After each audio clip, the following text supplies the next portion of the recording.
Sleigh Bells, Bunky Becky, Birthday Boy, album review. Let's chat about it. Hey friends, what's going on? John here from What's Spinning here tonight to chat about this latest record from Brooklyn-based noise pop duo Miss Alexis Krauss and Derek Miller. They've been at it since the early 2010s. And in their early days, when the band debuted with their Treats record, I thought I had found my new obsession overnight. The riffs were soaring, the hooks were sugary sweet, and the very glitchy, very agitated production kept it on the edge of its seat for the entire record, the tension that is. And my God, I felt like this band really did kind of set off this new found interest in noise pop. Lead singer Alexis Krauss just sounded like a cheerleader gone rogue or insane, and I was here for it. It was angsty, it was amped up, and it was super catchy and really did spell out a couple of different noise pop bands coming down the pipe over the next few years. However, while I thought that Sleigh Bells was kind of poised to take over this sound, over the next few years, things got sloppy really fast. 2012's Reign of Terror wasn't necessarily the worst crop of songs that I'd heard in the genre,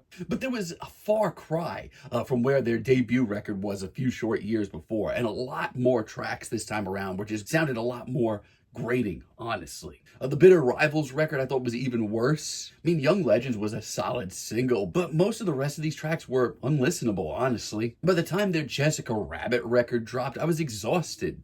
Like, yeah, sure, it was a slightly better record than their last few records, but by this point, I figured that they would really have their sound on lock, but at this point, they just sounded like a who's who of indie pop trying to be a little bit more edgy and whiffing it. Now, I will say, the Texas record that they dropped, the last time we heard from them in a full studio album since, honestly, I thought it was a pretty decent record. Hell, the first half of this record was actually really solid. I just wish it just stayed more consistent because it did trail off in the second half.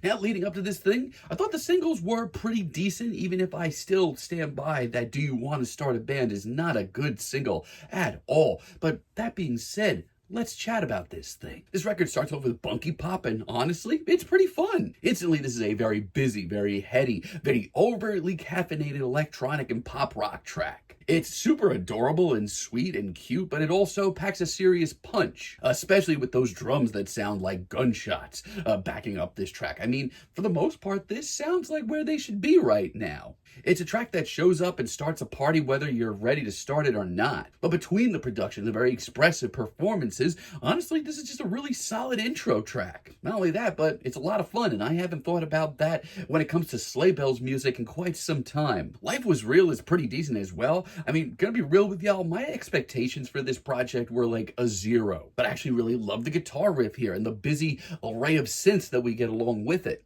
It's got some great energy, and Alexis just sounds at her most charismatic, because there was a point where she just put so much swagger into her performances, but we're definitely getting it here. It just got that youthful energy that I crave in these genres, and from a production stance, they just feel like they nailed it on it. It's got that youthful energy that I crave in these genres, and from a production stance, I can't remember the last time that the band sounded this good. Everything just comes together really nicely on this cut. Really love the guitar solo as well. Roxette Rick might be my favorite deep cut here. Love the 80s tinge production on this track. The percussion's really great too. I mean, this track is so interesting because I love how light and carefree and catchy and cute it is, but it also brings in those muscular riffs as well. This is where Sleigh Bells should be. The hook is just so infectious, and I think what's most impressive about a lot of this record is the passion on display. I mean, between Derek and Alexis, the two of them are really putting everything into this. And it's amazing what that and just some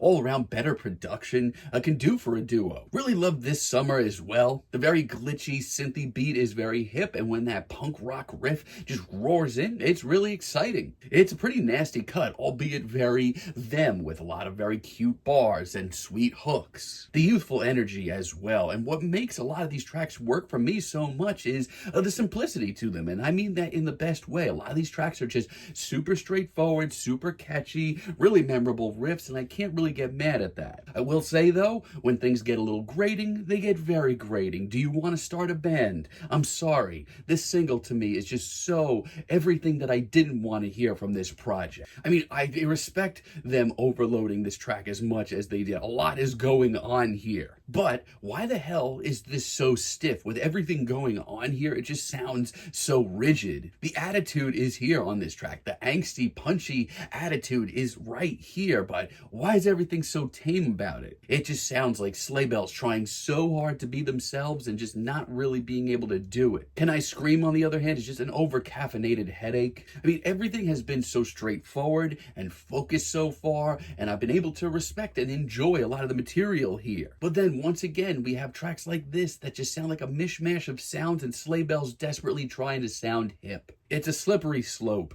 Really not a fan of High Someday anyway. Either this is the headiest and the busiest cut here. I mean, this thing just hits the ground running and races by whether you're keeping up with it or not. And that could be, thrilling. Hell, I'll even say there's some cool aspects to it. I mean, the synth work on this track is really and genuinely cool. The punky energy as well. Amen. But this to me just sounds like too freaking much, like Sleigh Bells just trying to throw everything at the listener that they possibly can, and it's too much. The result is a couple of cool elements, a dozen elements that just sound like they're being thrown in, and nothing really stands out. It's exhausting, and not in an exciting way either. And did I mention that this is by far the longest track here? It didn't need to me. And Pulse Trip's quiet as a finale. I expected a little bit more, honestly. Now, I do respect that this is the most somber track here. I mean, aesthetically, it does work. And it does eventually pick up with a lot of the same sounds that we've heard throughout this project. But I don't know about me, the sort of melodramatic and over-the-top edge to this track, I felt like it would be a lot more tame. I felt like it would just suit their sound a little bit more, but this is a very tame finale. However, I will say the good material that we get here is very good, and I think that this is honestly one of the better projects that Sleigh Bells has put out. Like Badly, for example. Awesome deep cut. This riff may be the most memorable guitar work on this entire record. Alexis's performance, it's her best here. It is absolutely soaring. It's got the punch, it's got the sass, it's everything that I enjoyed about the Treats record seemingly years ago, and honestly, it just sounds right. Also, really love Blasted Shadow. This one's a lot more introspective. It's a little bit different than the rest of the record. The guitar line is so memorable, the punchy attitude is just so refreshing, and just from a sheer hook standpoint, you probably should listen to this record because there's a lot of really catchy, memorable tunes here. And real special cool thing late in the record is one of my favorite tracks here. This intro, it's a little bit more pensive, but it's got me hyped, and it's one of the most explosive, in-your-face tracks here. Like I said, it has them playing the pensive game, but in their own way. The verses here, they definitely seem a little bit more on the rails than usual. Every time that this hook is blasted out, it is larger than life. Love the 80s tinged synths as well. Great job on this track. So overall, is this record perfect? But I would say that I'd probably listen to this before I listen to the last 4 or 5 Sleigh Bells projects. I mean, for the most part, production stance, they haven't sounded this good since Treats. And the hooks are here, the angsty attitude is here, and just this feels like a very straightforward release in the best way. This feels like Sleigh Bells just doing what they do best, coming in, doing it, and leaving. But this time a little bit more focused, which personally I appreciate. There's some grating tracks on here as well, but for the most part, this crop of songs, it's not bad. I'm feeling a very light 7 on this project, but let me know what you all think down below. If you liked the video, be sure to give us a like, give us a subscribe, and let me know down below what you would like for me to chat about in the future. And until next time, have a great day, friends.